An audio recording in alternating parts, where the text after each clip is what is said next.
your girl Jay, and welcome to Weekly Wrap Up, a show where I talk about the hottest topics in K-pop this week. Where today, Banda.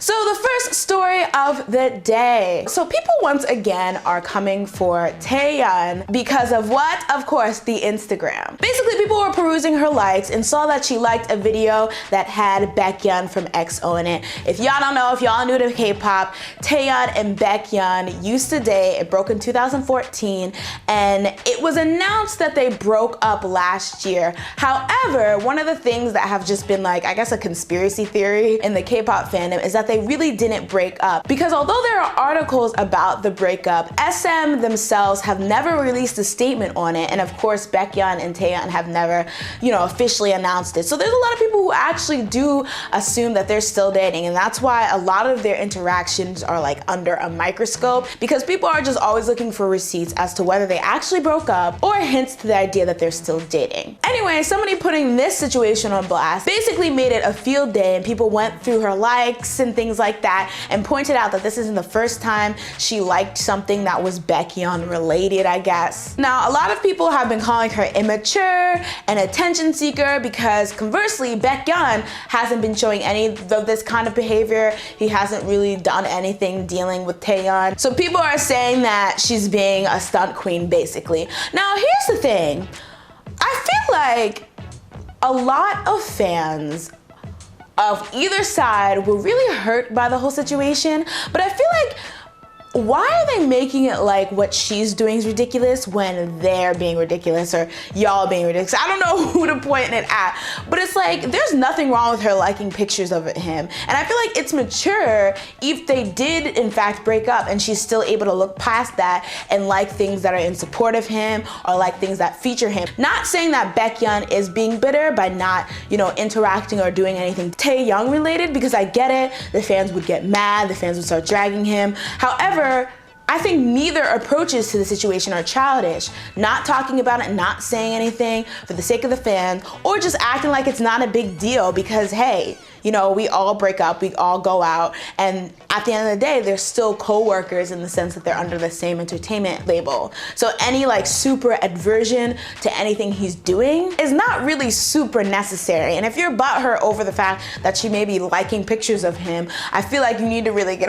over it, because their relationship, whatever it may be right now, has nothing to do with you. But I definitely just feel bad for both of them, because like I said, any interaction they have now is under super scrutiny, so it must be very awkward between them. Moving on. So as many of you already know, this week the ongoing battle between SM Entertainment and former members of EXO, Luhan and Kris, has finally reached an end with a settlement. For context as to how long this battle has been going on, might I remind you guys that Luhan and Kris initially filed their lawsuits for the nullification of their contracts in 2014. So this is 2 years coming, y'all. Regarding the settlement, SM legal representatives released a statement saying, "We cannot reveal specific details about our settlement, but by the court's decision and the settlement between the involved parties, SM Entertainment will continue its contract with Luhan and Kris until 2022. SM will contract out management of Kris and Luhan for their activities outside of Korea and Japan, and the two will share related revenues with SM Entertainment. They will, of course, not be promoting as EXO members." So just to recap, the main points of the settlement were, Kris and Luhan will be under contract with SM Entertainment until 2022, in that they'll be made to share a portion of their earnings with SM Entertainment, as well as be managed by them for any activities they do in Japan and Korea. However, in China, Kris and Luhan will get to manage their own activities. And to top things off, they will not, under any circumstances, be promoting as members of EXO. So before I go to the next point of the video, I'd like to point out that a settlement is not the same as winning a court case, y'all. When two parties settle on something, they both have to agree to the terms, as opposed to a court case where one side wins and the losing side has to succumb to the demands of the winning side, no matter how they feel or what they actually wanted. So all y'all running around saying stuff like, oh, SM won, or oh, Kris and Luhan won, technically you're exaggerating and you're kind of wrong, because they both had to come to an agreement. That being said, because I am messy and I live for the drama, I thought thought it'd be fun to analyze what information we do have on the settlement and decide who got the better deal.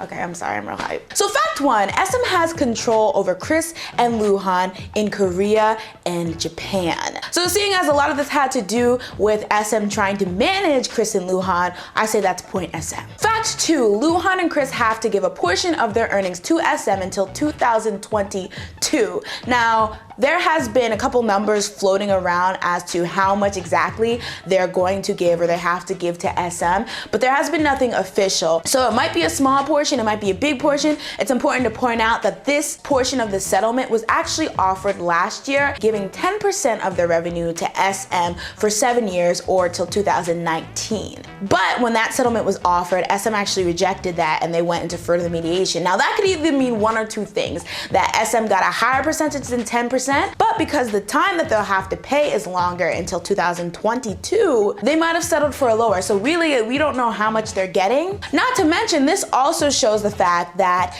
paying SM amount to break the contract was never something that Kris and Luhan's side was adverse to. But I'm gonna give the point to SM because at the end of the day, they are making an earning off of Luhan and Kris. Now, while SM gets management over Luhan and Kris in Korea and Japan, Luhan and Kris get to do basically what they want and manage themselves while they're in China. Now, while this is important is because that's where the focus of all their activities are. They don't really do much in Korea or Japan. So the fact that they get China, the market where they make the most money and have the most activities, well, basically they're managing themselves. So that is a point, Luhan and Kris. And last but not least, they no longer have to participate in XO activities. And obviously I'm gonna have to give this to Luhan and Kris because I feel like a bulk of their complaint had to do the fact that they're active in XO.